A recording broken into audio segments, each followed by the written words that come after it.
Hi hall 1 year above பேபிக்கு நம்ம ஹெல்த்தியான பிரேக்ஃபாஸ்ட்டு ரெசிபி இப்போ பார்க்க போகிறோம். ஃபஸ்ட்டு அதுக்கு கருப்பு கவுனி அரிசியும் சிகப்பு அரிசியும் நான் 3 ஸ்பூன் எடுத்துக்கிறேன். வெயிலில் நல்லா கழுவி காய வச்சு எடுத்துக்கோங்க. அது கூட இப்போ நம்ம வரகு சேர்த்துக்க போகிறோம். அரிசிக்கு பதிலாக வரகு சேர்த்தோம்னா நம்மளுக்கு அதோட ஹெல்த் பெனிஃபிட் எக்ஸ்ட்ராவே கிடைக்கும். கூடவே ஒரு 5 மிளகு.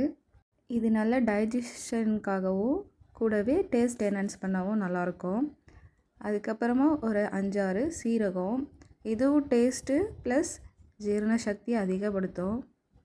குழந்தைங்களுக்கு ஜீரணமாக ஈஸியாக மிளகு சீரகம் இது ரொம்பவே ஹெல்ப் பண்ணும். கூடவே கொஞ்சம் உப்பு சேர்த்துக்கோங்க. என்னோடய பையன் 1 year எபோன்றதுனால உப்பு சேர்த்துக்கிட்டேன். உங்களோட பேபி 1 year பிலோ இருந்தால் சேர்த்துக்காதீங்க எந்த ஃபுட்லேயும்.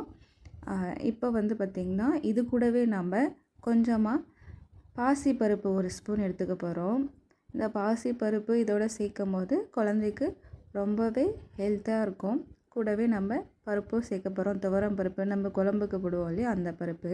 இது எல்லாத்தையுமே நம்ம ஒரு மிக்ஸி ஜாரில் சேர்த்துக்கிட்டு அதை நல்லா கொரகொரப்பாக அரைச்சிக்கோங்க. ரொம்ப நைஸாக அரைச்சிடாதீங்க. ஒரு மாதிரி கூழ் மாதிரி சாப்பிட குழந்தைங்க விரும்ப மாட்டாங்க. இந்த மாதிரி பவுடர் டெக்ஸ்சரில் இருந்துச்சுன்னா நம்ம கஞ்சியாக கொடுக்கும்போது குழந்தைங்க ரொம்பவே விரும்பி சாப்பிடுவாங்க. இதை ஒரு பிளேட்டில் ட்ரான்ஸ்ஃபர் பண்ணிக்கோங்க. கொஞ்ச நேரம் இதை நல்லா ஆற விடுங்க. இது நல்லா ஆறிட்டே இருக்கும்போது நம்ம கேஸ் ஆன் பண்ணி நம்ம ஒரு பாத்திரத்தில் தண்ணி காய வச்சுக்கலாம். இப்போ பார்த்திங்கன்னா ஒரு பாத்திரத்தில் தண்ணி 3 டம்ளர் ஊற்றிக்கிட்டு அதுக்கப்புறமா நல்லா கொதித்து வரும்போது இந்த பவுடரை மிக்ஸ் பண்ணிக்கோங்க. இந்த பவுடரை கொட்டும் போது மெதுவாக கொஞ்சம் கொஞ்சமாக கொட்டுங்க. இப்போ நல்லா மிக்ஸ் பண்ணி விடுங்க. நல்லா மிக்ஸ் பண்ணிகிட்டே இருக்கும்போது நம்மளுக்கு இதுக்கு கொஞ்சமாக பூண்டு சேர்த்திங்கன்னா குழந்தைங்க விரும்பி சாப்பிட்ற மாதிரி ஒரு டேஸ்ட் கொடுக்கும். எப்போவுமே நீங்கள் 3 பூண்டை நல்லா தட்டி சேர்த்துக்கோங்க. தட்டி சேர்த்து நல்லா மிக்ஸ் பண்ணிகிட்டே இருங்க. அடி பிடிக்காத மாதிரி கையை விடாமல் நல்லா கிளறிட்டே இருங்க.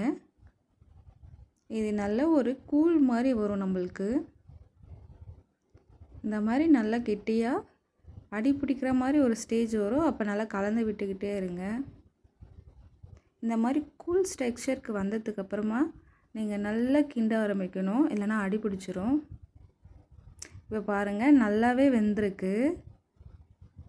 இந்த மாதிரி நீங்கள் எடுக்கும்போது ஒரு கூல் பதத்தில் இருந்தால் தான் குழந்தைங்க சாப்பிடும்போது அது நல்லா விரும்பி சாப்பிடுவாங்க. இப்போ வெந்துருச்சான்னு நீங்கள் செக் பண்ண ஒரு விரலில் இந்த மாதிரி தொட்டு பார்க்கும்போது நல்லா மசியும். இந்த மாதிரி மசிஞ்சிச்சு அப்படின்னா வெந்துருச்சின்னு அர்த்தம். இது வேக ஒரு 15 minutes எடுத்துக்கும். நல்லா வெந்ததுக்கப்புறமா ஒரு பிளேட்டில் சர்வ் பண்ணுங்கள். இப்போ இது நல்லா ஆறிட்டதுக்கப்புறமா குழந்தைக்கு கொடுக்கலாம். இதில் நம்ம சிகப்பரிசி, கருப்பு கவுனி அரிசி, வரகு, சீரகம், உப்பு, மிளகு இதெல்லாம் கொடுத்துருக்கோம். அதனால் குழந்தைங்க ரொம்பவே நல்லா ஹெல்த்தியாகவும் அதோட சத்து நியூட்ரிஷன் நல்லா அதிகமாக கிடைக்கும். என் பையன் விரும்பி சாப்பிட்றான் பாருங்கள். அதோட கிளிப்பிங்கை ஆட் பண்ணியிருக்கேன். குழந்தைங்களுக்கு இதே மாதிரி செஞ்சு